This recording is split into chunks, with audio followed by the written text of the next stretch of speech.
જય શ્રી સ્વામિનારાયણ।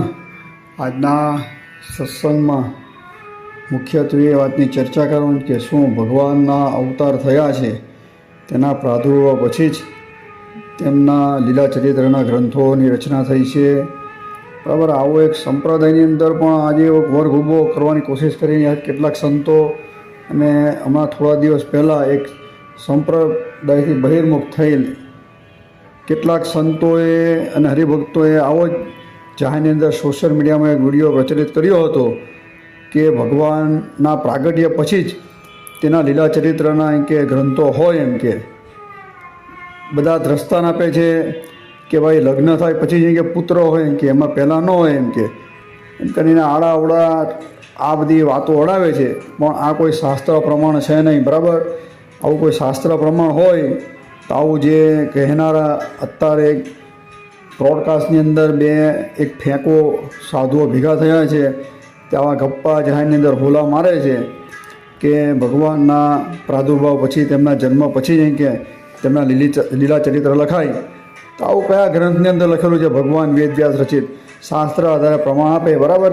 તે લોકો રામાયણનું દ્રષ્ટાંત આપે છે અને કહે છે કે રામાયણ ભગવાન રામચંદ્રજીનો જન્મ થયો પછી લખાયું, ભગવાન કૃષ્ણનો એમ કે પ્રાદુર્ભાવ પછી એમ કે તેના ગ્રંથોના લિપિબદ્ધ એમ કે ભાગવતાદિક પુરાણની અંદર એની રચના, બરાબર।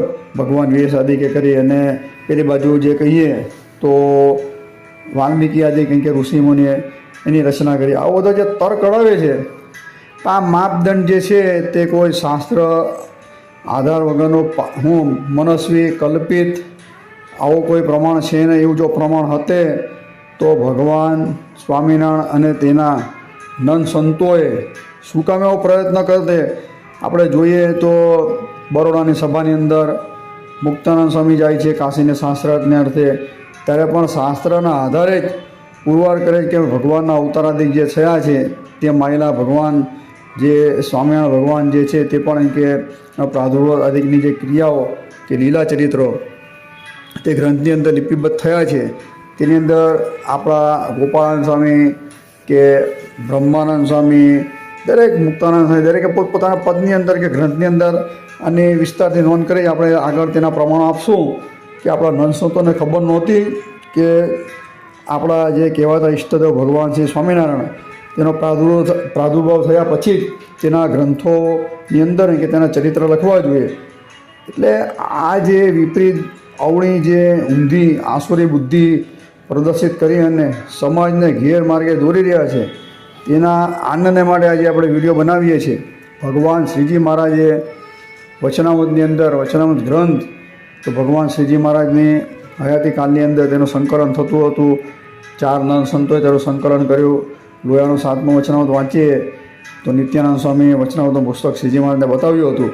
તો ભગવાનની જે પારાવાણી છે અને ભગવાનની હયાતીની અંદર જે શ્રીજી મહારાજ જે ઉપદેશ આપ્યો જ ગામની અંદર, તો નંદ સંતો તેનો સંગ્રહિત કરતા હતા, પાછા શ્રીજી મહારાજ તેને જોતા હતા। તો આવા પ્રમાણિત ગ્રંથની અંદર જોઈએ તો ગઢડા મધ્ય પ્રકરણના 10મા વચનામૃતની અંદર એક દુર્વાસા ઋષિ અને ભગવાન શ્રી કૃષ્ણને ગોપીઓની વાત આવે છે કે ભગવાન શ્રી કૃષ્ણ કહે છે ગોપીઓને કે તમે જાઓ દુર્વાસા ઋષિને કે આ થાળ જમાડી આવો। જ્યારે ગોપીઓ કહે છે કે યમુનાજી આડા આવે શું કહીએ? ત્યારે ભગવાન કૃષ્ણ કહે છે અમે કે સદા કે બાલ બ્રહ્મચારી હોઈએ તો એ કે તમને યમુનાજી માર્ગ દેશે। એટલે પછી ગોપીઓ જઈને યમુનાજીને કહે છે કે કૃષ્ણ ભગવાન સદા કે બાલ બ્રહ્મચારી હોય તો યમુનાજી અમને માર્ગ આપે। તો યમુનાજી તેમને માર્ગ આપે। સામા કાંઠે યમુનાજીના સામા કાંઠે દુર્વાસા ઋષિ બેઠા હોય છે, ત્યાં જઈ અને કેટલીક ગોપીઓ થાળ જમાડે છે અને તમામ થાળો દુર્વાસા ઋષિ જમી જાય છે। પછી ગોપીઓ પાછી કહે છે કે હવે સામે કાંઠે કેમ જઈએ? યમુનાજી આડા આવે છે। એટલે પૂછે છે દુર્વાસા ઋષિ કેવી રીતે તમે આવ્યા અહીં? તો એ કહે છે કે કૃષ્ણ ભગવાન આવું કીધું। તો દુર્વાસા ઋષિ એમ કહે જાઓ એમ કહેજો કે દુર્વાસા ઋષિ કે સદા કે ઉપવાસી હોય તો યમુનાજી કે માર્ગ આપે, ને ગોપીએ યમુનાજી આગળ આવીને કીધું તો તેમને માર્ગ મળ્યો। આ બધી જે વાતો છે તો સ્પષ્ટ રીતે શ્રીજી મહારાજ અને નંદ સંતોએ સંકલિત કરીને લખ્યું છે કે કૃષ્ણ તાપની ઉપનિષદની અંદર આ વાત લખવામાં આવી છે હવે કૃષ્ણ તાપની ઉપનિષદ એટલે શું? તો પહેલાં એ જોઈએ કે વેદ હતા, બરાબર. સૌ પ્રથમ તો એક જ વેદ હતો, ઋગ્વેદ. પછી ભગવાન વેદ વ્યાસે 4 વેદ બનાવ્યા એકમાંથી. એટલે કે વેદ તો અનાદિ છે, બરાબર. ભગવાનના શ્વાસોશ્વાસમાંથી ઉત્પન્ન થયેલા છે. એને અપૌરુષેય કહેવામાં આવે છે. કોઈ પુરુષે તેની ઉત્પત્તિ કરી નથી.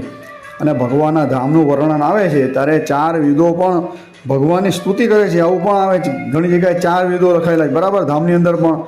એટલે એ વેદો એક હતા, તેના ભગવાને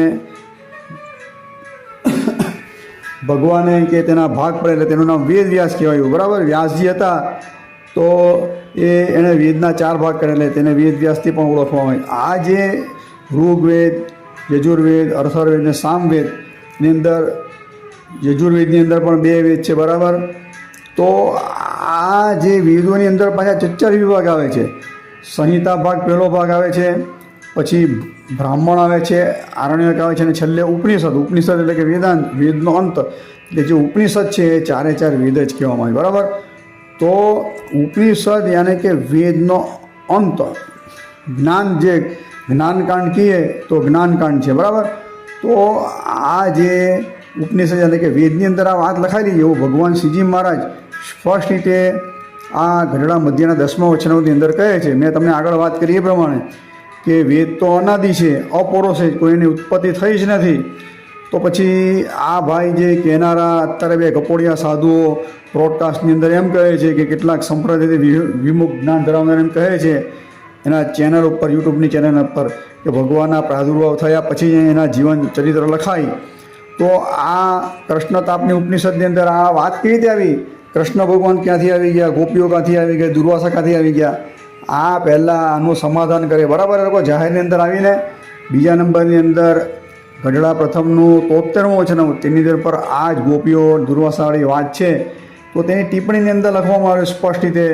એ લગભગ હરિવાક્ય સુધા સિંધુ અથવા તો તેની જે સેતુમાલા ટીકાની અંદર સ્પષ્ટ રીતે કાં તો સતાનંદ સ્વામી અથવા તો આપણે તપાસ જોઈશું, બરાબર. આ વિષય એક સંશોધનનો છે, કારણ કે આ સુરતથી પ્રકાશિત થયેલું હરિજીવનના શાસ્ત્રી સંશોધિત વચનાવતીની ટિપ્પણીમાં લખવામાં આવ્યું છે કે આ ગોપાલ તાપની ઉપનિષદની અંદર આ વાત લખાયેલી છે.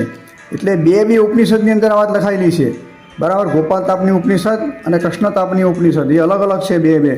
તો આ પ્રથમના 73મા વચનાવતીની ટિપ્પણીની અંદર કાં તો હરિવાક્ય સુધા સિંધુની અંદર અથવા તો સેતુમાલા ટીકાની અંદર રઘુવીરજી મહારાજે આનો ઉલ્લેખ કરેલો હશે સ્પષ્ટ રીતે. તો આ બે ઉપનિષદની અંદર આ દુર્વાસાવાળી વાત લખાયેલી છે. તો ઉપનિષદ તો અનાદિ છે. તો પછી આ લોકો એમ કહે છે કે ભગવાનના પ્રાદુર્ભાવ થયા પછી કે એના ચરિત્ર લખાય. તો પછી આ તો તદ્દન વેદ વિરુદ્ધ વાત આવીને ઊભી રહી ગઈ. આ લોકોનું જે માપદંડ જે છે હાવ વાહિયાત ખોટું છે. અને હમણાં થોડા સમય પહેલાં આપણે જોઈએ તો એક વૈષ્ણવ અમેરિકાના જે છે તો ધવલ પટેલ નામની વ્યક્તિએ એની યુટ્યુબ ચેનલ ઉપર એવું કીધું હતું, આ વિડીયો બહાર પડ્યો હતો ત્યારે, કે ભાઈ અમારા જે કહેવાતા ગુરુજી એટલે આચાર્ય વલ્ભાચાર્ય, તેમણે એમની જે ભાગવતની ટીકાઓમાં સ્પષ્ટ લખેલું કે આ જે ભાગવત ગ્રંથ જે છે એ તો એમ કે સમાધિવાળો ગ્રંથ છે. એને સારસ્વત કલ્પની અંદર જે લીલા થઈ છે તે સારસ્વત કલ્પની લીલા છે, બરાબર. ને અત્યારે તો શ્વેતવાળા કલ્પ ચાલે છે એમ કરીને એને તર્ક કરેલા હતા. આપણે એનો જવાબ આપવાનો થતો નથી. એનો જવાબ કોઈને જોવો હોય તો દિગ્વિજયની અંદર એણે જોઈ લેવો. નિત્યાનંદ સ્વામી આનો જવાબ સ્પષ્ટ રીતે આપેલો છે. આ થોડું એ લોકોને બી સંશોધન કરવા તો બરાબર એ પ્રમાણે શાસ્ત્ર વાંચે તો સાચી સમજણ આપે ભગવાન. એટલે આ લોકો સ્પષ્ટ રીતે નકાર ભણે છે વલ્ભાચાર્ય લોકો, કે ભગવાન પ્રાગટ્ય થયા ત્યાર પહેલાં સારસ્વત કલ્પની અંદર આ કૃષ્ણ ભગવાનની તમામ એમ કે લીલા ભાગવતની લખાઈ હતી. અને ભગવાન વેદ વ્યાસે તો એમ કે સમાધિની અંદર આ ગ્રંથ લખ્યો હતો. અને આમ જોવા જઈએ તો ચતુર્શ્લોકી જે ભાગવત છે એની અંદર નારદજી જે છે તે ભગવાન વેદ વ્યાસને 4 શ્લોકનું ભાગવત કહીને પછી એના 4ના આ બધા 18,000 શ્લોકો આપણે જોઈએ તો ભગવાન વેદ વ્યાસે વિસ્તારથી લખેલા છે.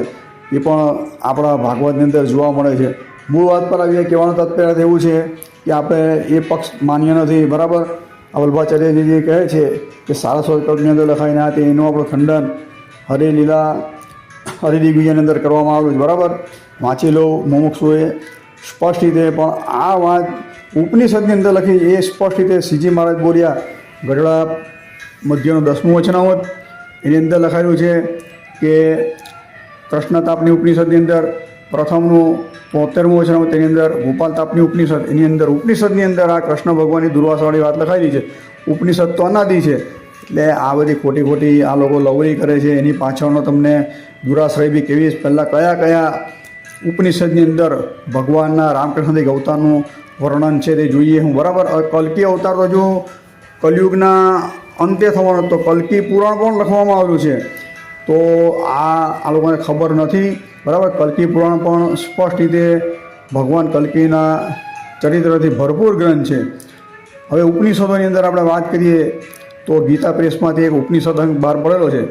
તેની અંદર અનેક જે બધા ભગવાનના રામ કૃષ્ણાદિક અવતાર છે, કે સીતાજી કે મા રાધા રુદ્ર દરેકના ગણપતિ આદિકના ઉપનિષદો બહાર પડે. એની અંદર એમના જે ચરિત્ર પણ લખવામાં આવ્યા છે અને નામનો અર્થ પણ લખવામાં આવેલો છે.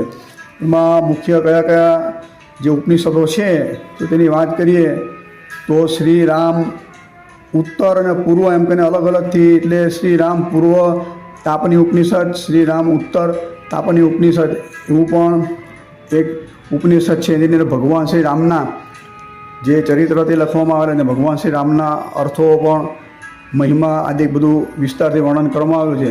પછી શ્રી ગોપાલ પૂર્વ તાપની ઉપનિષદ, પછી શ્રી ગોપાલ ઉત્તર તાપની ઉપનિષદ નામના પણ છે. તેની અંદર પણ આ બધી લીલા કૃષ્ણ ભગવાનની લખવામાં આવેલી છે. પછી નૃસિંહ ઉપનિષદ, તેની અંદર ભગવાન નૃસિંહના અવતારની લીલા ચરિત્ર છે. પછી આપણે જોઈએ તો એક અવતાર એવા તો ઘણા એવા અવતારો છે તેને આની અંદર હું વાત કરવામાં આવેલી છે. પછી શ્રી રામ પૂર્વ અને ઉત્તર ઉપનિષદ, શ્રી કૃષ્ણ પૂર્વ અને ઉત્તર એમ કહીને અલગ અલગ બે ઉપનિષદો છે. એની અંદર કૃષ્ણ અને રામની લીલા છે. પછી શ્રી ગણપતિ ઉપનિષદની વાત તમને કરી. પછી મા સીતાના ઉપનિષદ છે, રાધિકાજીનું ઉપનિષદ છે. એની અંદર રાધા અને સીતાજીના ઉપનિષદની અંદર તેની વાત વિસ્તારથી લખવામાં આવેલી છે. આવા તો ઘણા ઉપનિષદો છે બધા જોઈ લેવા. તેની અંદર ભગવાનના અવતારોના જ ચરિત્ર લખવામાં આવેલા છે. તો વેદ તો અનાદિ છે, તો આની અંદર અવતારના ચરિત્ર કેવી રીતે આવ્યા? આનું સમાધાન કરીને આપ્યા ભાઈઓ. જે ગપોડી કેંગ અત્યારે જે આવેલી છે, એટલે શાસ્ત્ર સાથે કોઈ આનો મનમેળ બેસતો નથી. આ કોઈ માપદંડ છે જ નહીં. ભગવાનના અવતાર બરાબર થયા પછી એના ચરિત્ર લખાય એવું કહે છે આ લોકો. તો સામ્યા ભગવાનનો અવતાર થયો તો ભગવાનની ઈચ્છાથી સત્સંગ જીવન ગ્રંથ રચાયો, તો પછી આ લોકો સત્સંગ જીવન ગ્રંથ ઉપર કેમ પ્રશ્નચિહ્ન ઉત્પન્ન કરે છે?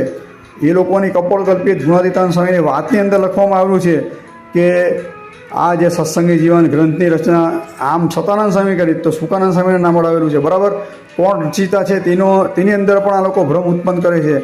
કહે છે કે અંદર ઉપાસનામાં કે હું સર્વોપરી ઉપાસના ભગવાનની છે નહીં, કૃષ્ણને ઘાલી દીધા, મુરલી ઘાલી, એમ કરીને સત્સંગી જીવન ગ્રંથને ગૌણ પાડીને એમ કહે છે કે સર્વોપરી ગ્રંથ કે સર્વોપરી ભગવાનનું કોઈ મહિમા જાણો હોય તો હરિલીલા કલ્પતરુ ગ્રંથ કે આમ કરીને સત્સંગી જીવન ગ્રંથની પણ પારાવાર નિંદા આ લોકો કરે છે.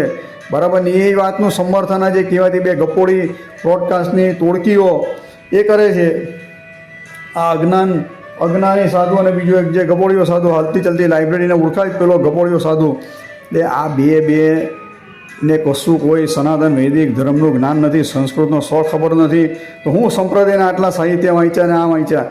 આલા મૂળભૂત સંપ્રદાયના દરેક ગ્રંથની અંદર ભગવાનના લીલા ચરિત્રની બાબતની અંદર આપણે હવે મુખ્ય વાત પર આવશું. પણ કહેવાનો તાત્પર્ય શું છે કે જે તમે જે પક્ષ રજૂ કર્યો કે ભાઈ ભગવાનના ચરિત્ર જે છે તે ભગવાનના પ્રાદુર્ભાવ પછી એક પક્ષ પણ સાચો માનીએ તો શ્રીજી મહારાજના પ્રાદુર્ભાવની ભગવાનની હયાતીની અંદર બરાબર આ સત્સંગ જીવન ગ્રંથની રચના થઈ. તો તમે કે જે સંપ્રદાયથી વિમુખ તો ક્યારે માન્યતા એને આપતા નથી સત્સંગ જીવન ગ્રંથને, એને તો તમે ગૌણ કરો છો. એટલે તમારો પક્ષ તમારા બરાબર મતથી તમારા સિદ્ધાંતથી જ ખોટો થઈ જાય છે. તમે લોકો ક્યારે પણ શ્રીજી મહારાજને ભગવાન તરીકે બરાબર માન્યતા આપવા માટે બીજા રામકૃષ્ણથી અવતારનું પારાવાર ખંડન કરો છો. રામકૃષ્ણથી અવતારને ભગવાન માનતા જ નથી. એ તમારા દુરાગ્રહ સ્પષ્ટ રીતે આ વાતથી સિદ્ધ થાય છે. આજે ગુણાતીતાનંદ સ્વામીની વાતની અંદર લખેલું જ કે સત્સંગ જ્ઞાન ગ્રંથની અંદર તો કૃષ્ણ ગાયેલાને મુરલી ગાલીને બરાબર આ બધી જે વાતો જે છે તે શું બતાવે છે એ સ્પષ્ટ રીતે મુમુક્ષુએ જાણવાની જરૂર છે કે આ લોકો જે બોલે છે એને એના વચનથી એના સિદ્ધાંતની અંદર મોટો ભેદ આવે છે બરાબર. એ સિદ્ધ કર્યું, એ લોકો જે પક્ષ રજૂ કર્યો તેનું જ ખંડન થઈ ગયું. એ લોકો જે કહે છે કે ભગવાનના ચરિત્ર જે છે તે હમણાં જન્મ પછી હોય ને એના ગ્રંથો તો શ્રીજી મહારાજની આજ્ઞાથી આ ગ્રંથ બનેલો છે, ભગવાનની હયાતીમાં બનેલો છે. ભગવાન શ્રીજી મહારાજે એક એક શ્લોકો, અધ્યાયો, પ્રકરણો વાંચેલા છે, તપાસેલા છે, મોરછાપ આપેલી છે, તો પણ આવા ગ્રંથને તેઓ માનવા તૈયાર નથી. આજે કોણ માને છે? એક તો લાવો બરાબર આ જે કહેનારા ટોળકીઓ જે બધી છે વિમુખ આસુરી જે જ્ઞાન ધરાવનારી ટોળકીઓ. હવે મુખ્ય વાત પર આવીએ, આ કેમ આવો સિદ્ધાંત રજૂ કર્યો? ખરેખર તો મુખ્યત્વે જોઈએ તો ભગવાન વેદ વ્યાસ રચિત જે ગ્રંથો છે તેમાં ભગવાન શ્રીજી મહારાજે જેને સંપ્રદાયનું મૂળ કીધું છે, કાલુપુર મંદિરની અંદર એક એક માસ જેની કથા કરી છે. આપણે જોઈએ તો વચનાવતીની અંદર પણ ભગવાને કીધું છે કે ભાઈ ભાગવત તો સારું છે પણ વાસુદેવ મહાત્મા જેવો કોઈ ગ્રંથ નથી. અને ભગવાને જે ગુટકા કરેલા છે તેની અંદર પણ વાસુદેવ મહાત્માને સ્થાન આપવામાં આવેલું છે. આવું અતિ પ્રમાણિત અને ભગવાનને અતિ પ્રિય અને ઉદ્ધવ સંપ્રદાય સ્વામિનારાયણ સંપ્રદાયનો મૂળ ગ્રંથ, હું મારા વાક્ય નથી, ભગવાન સ્વામિનારાયણના વાક્ય, સત્સંગી ચોથું પ્રકરણ વાંચી લેજો બરાબર. તો આવું મૂળ ગ્રંથ છે તેના 18મો અધ્યાય વાંચીએ તો તેની અંદર ભગવાન વાસુદેવ અક્ષરધામાધિપતિ પોતે પૂર્વે આગાહી કરે છે બરાબર. તો કયા અવતારમાં થશે તેની અંદર દરેક અવતારની વાત છે. 15 જેટલા અવતારની વાત કહે છે. તેની અંદર ભગવાન રામ, કૃષ્ણ, સ્વામિનારાયણ, કલ્કી દરેક અવતારની વાત તમારે લખવામાં આવી. તેમાં 42, 43, 44 જે શ્લોક છે તેની અંદર સ્પષ્ટ રીતે લખેલું છે. માયા કૃષ્ણ નિયદા નામનો આપણો શ્લોક છે તેની અંદર કે પૂર્વે એમ કે જે કૃષ્ણ ભગવાન હતા તે એમ કે બીજો અવતાર ધારણ કરશે એમ કે એવું આની અંદર સિદ્ધ થાય છે. તો આ લોકોને કૃષ્ણનો બીજો અવતાર સ્વામિનારાયણ છે તે પસંદ નથી, એટલે આ ખોટા હવતિયા મારે છે. હવે ગોપાળાનંદ સ્વામીએ પણ પોતે ભાગવત ઉપર ટીકા કરી તો એના એકાદશ ખંડ 5મો અધ્યાય અને 38મો શ્લોક 11.5.38ની અંદર ભાગવતના દસમ સ્કંદ 50મો અધ્યાય 10મો શ્લોક 10.50.10 અનનુપી ધર્મ રક્ષાયતે આ શ્લોકનું પ્રમાણ તાકીને કીધું કે શ્રી કૃષ્ણ ભગવાન દેવકીનંદન જ્યારે જરાસંઘ સાથે યુદ્ધ કરવા મેદાનની અંદર આવે છે ત્યારે પોતાના અવતાર પ્રયોજનનો હેતુ વિચારે છે. ત્યારે પોતે વિચારે છે કે હું બીજો અહીં કે જન્મ એટલે બીજો અવતાર લેવીશ. તો ગોપાળાનંદ સ્વામી, સદગુરુ ગોપાળાનંદ સ્વામી બરાબર, જેને આ લોકો એવા બણગા ફૂટે છે કે અમે એની પેઢીમાં આવીએ છીએ, 5મી પેઢીને, 6ઠ્ઠી પેઢીને, 7મી પેઢીને જાત જાતની ડીંગ હાકે છે. એ જ ગોપાળાનંદ સ્વામીએ આ ભાગવતની અંદર આ 10મો અધ્યાય 50મો શ્લોક બરાબર, 10મો સ્કંદ 50મો અધ્યાય 10મો શ્લોક તેની અંદર સ્પષ્ટ રીતે કીધું કે દેવકીનંદન શ્રી કૃષ્ણનો બીજો અવતાર શ્રીજી મહારાજ છે. તો પછી આ ગોપાળાનંદ સ્વામી બરાબર ને એ વસ્તુ ભગવત પ્રસાદજી મહારાજે આ ભાગવતનો 10.50.10ની અંદર આ શ્લોક નાખીને શ્રીજી મહારાજનો બીજો અવતાર પૂર્વ અવતાર કોણ છે? કૃષ્ણનો બીજો અવતાર શ્રીજી મહારાજ છે. આ વાતનું લખેલું જ. નિત્યાનંદ સ્વામીએ શ્રી હરિદિગ્વિજય 42મો ઉલ્લાસ કૃષ્ણને સ્વામિનારાયણ એક છે તેના પ્રમાણે પહેલાં પહેલો બીજો ઉલ્લાસ હરિદિગ્વિજય તેની અંદર પણ છેક કૃષ્ણ ભગવાનના ત્યાંથી અંતર્ધ્યાનથી આપણો ઉદ્ધવ સંપ્રદાયને ગુરુ પરંપરા અડાવેલી છે.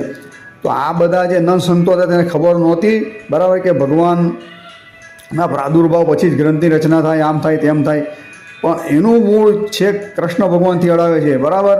એટલે આ લોકોના પાયા વિહોણ બધી વાત છે. બ્રહ્માનંદ સ્વામીએ પણ લખેલું એના કીર્તનની અંદર પૂર્વે કહ્યું હતું કે ઉદ્ધવને લઈ છે બીજો અવતારે, પુરુષોત્તમ પ્રગટી રે. આ બધા જે કીર્તનના પદો છે તે બધા પદોમાં બી આ સ્પષ્ટ રીતે કીધેલું છે કે પૂર્વે કે વ્યાસ મુનિએ, નિષ્કુળાનંદ સ્વામી કીધેલું એના કીર્તન વ્યાસ મુનિએ પૂર્વે કહી હતી તે વાત સાચી ખરી, સહજાનંદ હરિ. આ દરેક જગ્યાએ આ જ વાત છે. ભગવાન વેદ વ્યાસે પૂર્વે આગાહી કરેલી હતી એના ગ્રંથની અંદર લખવામાં આવેલી જ છે. ભગવાન સહજાનંદ સ્વામીની પણ અવતાર પ્રયોજનની આગાહી છે જ. એની અંદર સ્પષ્ટ રીતે દેવકીનંદન શ્રી કૃષ્ણનો બીજો અવતાર શ્રીજી મહારાજ છે. એ આ લોકોને માફક આવતું નથી બરાબર. આ એટલે આ લોકો ઢોલ નગારા વગાડી રહ્યા છે કે ભગવાનના અવતાર થાય પછી એના ચરિત્ર લખાય ને ફલાણો ને ઢીકણો ને બધી વાતો શાસ્ત્ર વિરુદ્ધ પાયા વગરની. અને કદાચ એ વાત એક આપણે સત્ય પણ માનીએ તો બી ભગવાનની હયાતીની અંદર બનેલો સત્સંગ જીવન ગ્રંથ તેને ક્યારે પણ માનવા તૈયાર નથી. આ લોકો એની કોઈ પણ લીલાને માનવા તૈયાર નથી. એ લોકો સત્સંગ જીવનને ગૌણ કરી અને અત્યારે તમે જોયો તો એવી વિમુખ જ્ઞાન ધરાવ કંપનીઓએ ઠેર ઠેર આ હરિલીલા કલ્પતરુ જેની અંદર આપણે જોઈએ તો આચાર્ય વડતાલના આનંદ પ્રસાદજી મહારાજે તે સમયે વડતાલના શ્વેત વૈકુંઠ શાસ્ત્રી કે જેની હું અક્ષર પુરુષોત્તમની વિચારધારા હતી સંપૂર્ણ, એણે તે સમયે આ બહાર પાડ્યો હતો ગ્રંથ. તારે સંપ્રદાયની અંદર વિરોધ નોંધાયો હતો અને આચાર્યશ્રીએ સંતોની કમિટી બેસાડી અને એના પર સંશોધન કરાયું હતું. 18 થી 20 પાના ભરી અને હરિલીલા કલ્પતરુની અંદર કેટલી સિદ્ધાંતની ભૂલ છો ને કેટલા ક્ષેપક વાક્યો છે તો એ પુરવાર કર્યું હતું. અને આ લોકોની હોડ ત્યાં લાગે છે. અત્યારે હાલની અંદર વાત કરીએ તો એક પ્રાઇવેટ ગુરુકુલની અંદર આજથી 10-12 વર્ષ પહેલાં આ હરિલીલા કલ્પતરુ બેઠું શ્વેત વૈકુંઠ શાસ્ત્રી જે બહાર પાડ્યું તે છાપીને આ લોકોએ બહાર પાડ્યું. પ્રસ્તાવના સુદ્ધા પણ એની રાખેલી છે. તો અત્યારે એકબીજા કહેવાતા મંદિરની અંદરથી ગુરુજીએ એનું ખંડન કરેલું છે. તેની અંદર લખેલું છે કે આટલા શ્લોકો જે ક્ષેપક છે, બરાબર. એટલે આ બે હરિલીલા કલ્પતરુ બહાર પડ્યા તેની અંદર એકબીજા પર એક આક્ષેપબાજી થઈ ગયેલી કે આ ખોટું ના ખોટું. ખરેખર એની પર જે તે આચાર્ય આનંદ પ્રસાદજી મહારાજે તારે સમયથી બેસાડેલી. એટલે આ હરિલીલા કલ્પતરુ પણ ક્ષેપક અંદર કેટલું ઘાલેલું છે એ બધું મારા વાક્ય નથી, બરાબર. આ બધી વસ્તુ ત્યાંના મેગેઝિનની અંદર પણ છપાયેલી છે. દિગ્દર્શનની અંદર બધી વાતો છે જ. એટલે આ બધા ખોટા હોલા મારતા હોય માપમાં રહેજો ભાઈ. આ બધા તમને ઉપનિષદના નામ આપ્યા, ગોપાલ તાપની ઉપનિષદને, બરાબર, કૃષ્ણ ઉપનિષદને, શ્રી રામ ઉપનિષદ ને બધા જે ઉપનિષદોની વાત છે ને, આ ખાસ કરીને તો વચનામૃતની વાત આપણે કરી તો એની અંદર પણ આ જે કૃષ્ણ ભગવાનની લીલા છે એ તો ઉપનિષદની અંદર આવે છે, એટલે કે વેદની અંદર આવે છે. વેદ તો પુરુષે કીધા, તો આ બધી લીલા અંદર કેવી રીતે આવી? એટલે અત્યારે સંપૂર્ણ વેદ ઉપલબ્ધ નથી, કારણ કે આપણા કહેવાતા કેટલાક સનાતનના વિરોધી તત્વ જેઓએ આપણા વેદોનો નાશ કર્યો છે. એટલે લુપ્ત થઈ ગયા છે વેદો, સંપૂર્ણ નથી. અત્યારે ફક્ત ને ફક્ત એક જૈમિની શાખા જ ઉપલબ્ધ છે. બાકી વેદની 1131 શાખા છે, એમાંથી ફક્ત એક જ શાખા ઉપલબ્ધ છે. બાકીની 1130 શાખા છે એ લુપ્ત થઈ ગયેલી. આ લોકોએ નાશ કર્યો છે વિધર્મીઓએ. એટલે દરેક જો આપણી પાસે ઉપલબ્ધ હતે તો મોટે ભાગના ચરિત્ર ભગવાનના એની અંદર હતે, બરાબર. કદાચ ભગવાન સ્વામિનારાયણના ચરિત્ર પણ એની અંદર જોવા મળતે.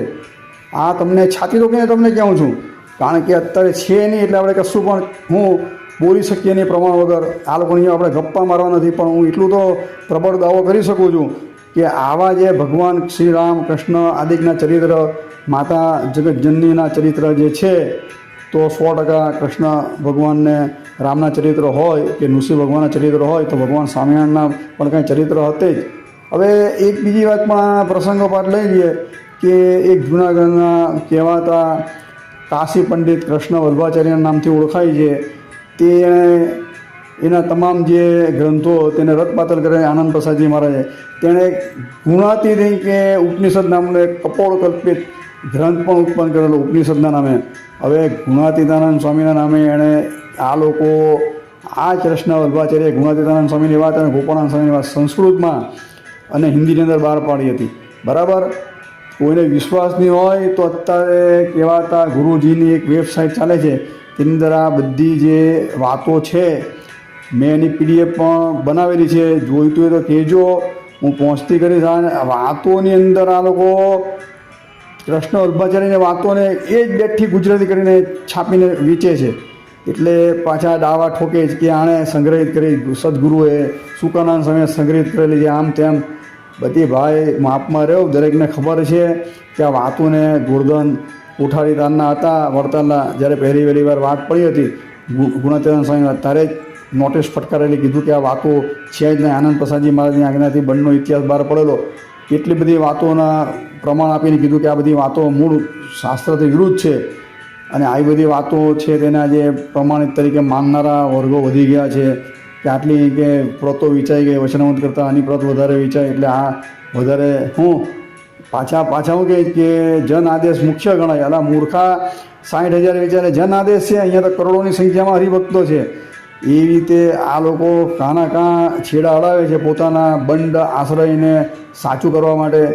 અને આ લોકોને સંપ્રદાયનું મૂળભૂત જ્ઞાન છે નહીં અને પોતાનું કપડો કલ્પિત જે જ્ઞાન જે બંડ ઉપાસના છે તેને સાચી કરવા માટે કેવા અર્થના અંદર કરે છે. મેં તમને કીધું કે આ ઉપનિષદોની અંદર ભગવાન રામ, કૃષ્ણ, ઋષિ આદિના દરેકના ચરિત્ર લખવાના પ્રમાણ તરીકે પહેલું મેં તમને વચનાવતનું કીધું, મધ્યનું 10મું વચનાવત કે પ્રથમનું પ્રથમનું 73મું વચનાવત. આની અંદર પણ વાત કૃષ્ણ ભગવાનની લખેલી. એટલે આવી બધી વાતો કરીને આ લોકો ફક્ત એવું સાબિત કરવા માગે છે કે સ્વામિનારાયણ ભગવાન કૃષ્ણથી કંઈ જુદા છે, ભિન્ન છે, બરાબર. એટલે આ લોકો બધા આવા બધા આળા તેડા આળા અવળા હું શાસ્ત્ર વિરુદ્ધ અર્થઘટન કરી અને હાસ્યાસ્પદ થાય છે. કારણ કે વિદ્વાનોને તો ખબર જ હોય છે કે આ બધી વસ્તુ જે છે તે આ લોકો હોલા મારે છે, ગપ્પા મારે છે. પણ નિર્દોષ જે મુમુક્ષુ છે તેને સાચી દિશા મળે, સાચી રાહ મળે. એટલે કે આવા જે ગપોડી ચેનલો છે એનાથી દૂર રહો. આનાથી કશું વળવાનું નથી. આ તો એક ગપ્પા મારે છે. આજે પ્રગટ બધા સાધુઓના બી પરચા આપે જ. એ બધા સાધુ સાચા હોય તો મૂળ સંપ્રદાયના કેટલા સાધુ છે, કેટલા વડતાલ, ગઢડા, ભુજ, અમદાવાદની અંદર રહ્યા છે. દરેક પ્રાઇવેટ ગુરુકુલવાળા કે પ્રાઇવેટ મંદિરવાળા છે મોટે ભાગના. સાચા સાધુ હોય તો સાચી જગ્યાએ રહે, બરાબર, મૂળ સંપ્રદાયની અંદર. એટલે બધા પરચા બી બધા સંતોને આપે છે, બધા બી ખોટા છે, બરાબર, મોટે ભાગના. હવે એ તો એની અંદર આપણે ઊંડા ઉતરવાનું થતું નથી. કારણ કે આ ગપ્પોડી કંપનીઓ છે તો ગપ્પા જ મારવાની બેઠી ને ખાલી આવા બધા ખોટા પરચા બતાવીને લોકોને પોતામાં વિશ્વાસ કેન્દ્રિત કરી. કારણ કે અત્યારે એ ઘેંટું છૂટું પડી ગયેલું છે એના ગુરુજીથી. એટલે હવે એણે નવું વર્તુળ બનાવવા માટે, નવા ઘેંટા ઊભા કરવા માટે આ બધા કાંઈ ને કાંઈ ઘટકડા કરવા પડે. એટલે આવા ગપોડી કંપનીઓ પ્રોડકાસ્ટ બધા બનાવીને જ્યારે સંપ્રદાયની અંદર જરૂર હતી, જ્યારે આપણે જોઈએ તો નીલકંઠવાળો વિવાદ થયો, લારોડી વિવાદ, પછી સારંગપુર વિવાદ થયો, હમણાં જલારામ બાપાનો વિવાદ થયો, ત્યારે આ લોકો કંઈ દેખાય નહીં. બધા ગુરુ ચેલકા બધી ટોળકીઓ પ્રોડકાસ્ટ અત્યારે જે રજૂ કરનારી બધી કાં ભૂગર્ભની અંદર ચાલી ગયેલી દેખાય ને, હજુ બી ચાલી છે ભૂગર્ભની અંદર. આ જેટલા આ લોકો સવાલ ઉત્પન્ન કરે છે, આજે તો કાલે આ બધા લોકો સનાતનવાળા બહાર આવવાના જ છે. કારણ કે 2027ની અંદર ગુજરાતનું ઇલેક્શન આવવાનું જ છે. એટલે રાજકીય જે ભાજપ વિરુદ્ધ ટોળકીઓ છે તે આવા જે બધા કહેવાતા જે સ્વામિનારાયણ સંપ્રદાયથી વિરુદ્ધ જગતગુરુ અને હવે સત્તા માટે તો કેટલી તોફાન થાય, આપણે એની અંદર ઊંડું ઉતરવું. પણ આવતા વર્ષે નક્કી 26 કે 27ની સાલની અંદર પાછું સ્વામિનારાયણ સંપ્રદાય વિરુદ્ધ આ લોકો તોફાન ઉપાડશે. કારણ કે સ્વામિનારાયણ સંપ્રદાયવાળા ખુલ્લેઆમ જે સાધુઓ ભાજપ તરફી હું સમર્થન દર્શાવે છે. હું એમ નથી કહેતો કે ભાઈ ભાજપને તમે સમર્થન આપવું જ જોઈએ, બરાબર છે, હિન્દુવાદી છે, સારા છે, બધી વાત બરાબર છે. પણ આ જે આવી રીતે ખુલ્લેઆમ સમર્થન આપવાથી, ખુલ્લેઆમ એ કરવાથી આ રીતે સંપ્રદાયને આ લોકો એ કરે, ટાર્ગેટ બને. ત્યારે તમે કે બીજા આપણા રાજકીય કહેવાતા ભાજપનો સપોર્ટ દઈને તમે કેમ આ ટોળકીઓને જેલ ભેગી નથી કરતા? જેલ ભેગી કરો, સળિયા ગણાવો, બરાબર. તમે એમ કહો છો કે સરકાર તમારા ગજવામાં છે. તમે મોદી સાહેબના વિડીયો બતાવો છો, અમિત શાહના વિડીયો બતાવો છો, તમે ગૃહમંત્રીના, કે આ બધા તમારી સારા સંબંધ છે ને ફોન કરે તો પહેલાં ફોનની રીંગે અમારે ઉચકી રહીને ફોટા વાયરલ કરો છો. તો પછી સંપ્રદાય વિરુદ્ધ આ બધા જે ખોટા તત્વો આવી રીતે ફેલફતુર કરે છે, ભગવાન સ્વામિનારાયણને ગમે તેમ ગાળો ભાંડે છે, તો ત્યારે તમે કેમ કોઈ પણ કે કાયદાકીય રીતે એને પડકારતા નથી? અને ખરેખર આજે એવો કાયદો છે કે કોઈ પણ જે એના ઈષ્ટદેવ કોઈને વિશે કોઈ ગમે તેમ બોલી ન શકે. કોઈની લાગણી દુભાઈ તો પણ એક મોટો કાયદાકીય રીતે કેસ બની શકે છે. તો તમે તારે કેમ મૌન ધારણ કરો? કેમ તમે બોલતા નથી તમે લોકો? એટલે આ લોકોના હાથીના દાંત ચાવવાના જુદા, બતાવવાના જુદા. એટલે આવા બધા જે બંડ માનસિક વૃત્તિવાળાથી, આ વિકૃત બુદ્ધિવાળાથી દૂર રહેજો, બરાબર. આ લોકો અને વિમુખો વચ્ચે કોઈ ફેર નથી. આ લોકો મૂળ સંપ્રદાયમાં રહીને લોકોને ખોટી રીતે, ખોટી દિશામાં રહી રહ્યા, અને પેલા બહાર સંપ્રદાયની બહારથી. એટલે આવ ભાઈ હરખા, આપણે બે સરખા, આવ ભાઈ હરખા અને સરખા, બરાબર. આ બે એવા છે. આ લોકોની વાતમાં જેટલા વિશ્વાસ રાખ્યો છે, દરેકના કલ્યાણ બગડા છે. એ લોકો જે ગાદીપતિને માને છે, ગાદીપતિએ પણ કીધું છે કે તમે જે વાતોને માનો છો, બરાબર, એમાં જે શિક્ષાપત્રીનું 29મો શ્લોકનું ખુલ્લેઆમ ખંડન કરો છો. તમને કોઈ ભગવાન કોઈ કાળે લેવા નહીં આવે તો મને કહેજો. પછી ત્યાં લગીને એને ઓપન ચેલેન્જ કરી કે ખોટી એમ કે પછી તમે એમ કે હું બધી વાતો કે સ્ટોરી લખીને કહેશો કે હું પેલો પ્રકાશ થયો ના થયો એની અંદર ભગવાન દેખાય. હું નથી કહેતો તમારા ગાદીપતિ કે બરાબર તમે લાવ્યા છે એ સ્પષ્ટ રીતે તમારા કહેવાતા આ ધર્મ ધુરંધર કહે છે કે આ બધી આવી તમે બધી વાતો ખોટી કરો છો, બરાબર, આવી સ્ટોરીઓ બનાવો છો. એટલે હરિભક્તોએ આમાં સમજી જવાની ખાસ જરૂર છે. ધર્મગુણ પવિત્ર છે, બ્રાહ્મણ છે, પૂજનીય છે. એટલે ખોટા વાક્ય ઉચ્ચારણી એણે પ્રહાર કર્યા તે ખાસ સમજજો કોને વિરુદ્ધ આ બોલે છે. એટલે લોકોને ખાલી ભ્રમિત કરવા ગપોળી કંપનીઓ આ બધા બી ચરિત્ર કહી છે. એટલે મૂળ વાત પર આવીએ ઉપસાની અંદર આપણે કહીએ કે આ લોકો જે વાતો અત્યારે ઢોલ નગારા વગાડી રહ્યા છે કે ભગવાનના અવતારો છે તો એ પ્રાગટ્ય થાય, એનું પ્રાદુર્ભાવ થાય, તેનો જન્મ થાય, પછી તેના કે જીવન ચરિત્રના ગ્રંથ બને, બરાબર, એમ કરીને ભાગવતની વાત અડાય અને રામાયણની વાત અડાય તો મેં તમને એના શાસ્ત્ર આધારે, વેદ આધારે, વચનાવત આધારે પ્રમાણ આપે તેનું ખંડન કર્યું. આ વિડીયોને વિરામ આપીએ. અસ્તુ. જય શ્રી સ્વામિનારાયણ.